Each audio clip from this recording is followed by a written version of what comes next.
ఈ రోజు వీకెండ్ కావడంతో బిగ్ బాస్ స్టేజ్ మీదకి వచ్చిన నాగార్జున హౌస్ లో ఉన్న కంటెస్టెంట్స్ ని పలకరించి పవన్ కళ్యాణ్ దగ్గరకు వచ్చి ఆగారు. పవన్ కళ్యాణ్ ఏంటి చాలా రిలీఫ్ గా ఉన్నట్టున్నావంటే, అవును సార్, మా అమ్మగారు హౌస్ లోకి వచ్చారు. సో ఇప్పటి వరకు నేను చాలా హ్యాపీగా ఉన్నాను సార్. నా లైఫ్ లో ఇది ఒక మెమరబుల్ డే. నిజంగా మా అమ్మ హౌస్ లోకి రావడం అనేది నేను ఎన్నో జన్మల పుణ్యం చేసుకున్నాను అంటూ పవన్ కళ్యాణ్ ఎమోషనల్ అయ్యాడనే చెప్పాలి.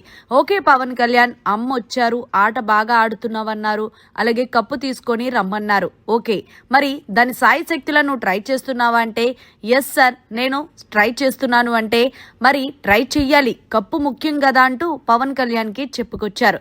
ఓకే పవన్ కళ్యాణ్, సో ఈ విషయం పక్కన పెడితే, నిన్న ఏదైతే దివ్య తనుజ విషయంలో గొడవ జరిగిందో ఎవరిది తప్పనుకుంటున్నావంటే, నేనైతే దివ్యదే అనుకుంటున్నాను సార్.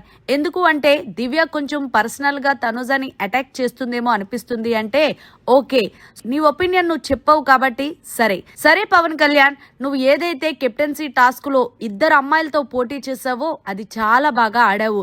ఏది ఏమైనప్పటికీ నువ్వు టాస్క్ లో ఎరగదీస్తావు పవన్ కళ్యాణ్. ఇలాగే నీ గేమ్ ని కంటిన్యూ చేసుకో, అలాగే టాప్ 5 లో ఉండి మరి అమ్మ చెప్పిందిగా కప్పు తీసుకెళ్లడం మర్చిపోవద్దు అంటూ హోస్ట్ నాగార్జున పవన్ కళ్యాణ్ కి అయితే మంచి బూస్టప్ ఇచ్చారనే చెప్పాలి. సో ఫైనల్ గా మరి పవన్ కళ్యాణ్ మాటలు ఎలా అనిపించాయి అనేది కరెక్ట్ గా కమెంట్ సెక్షన్ లో తెలియజేయండి.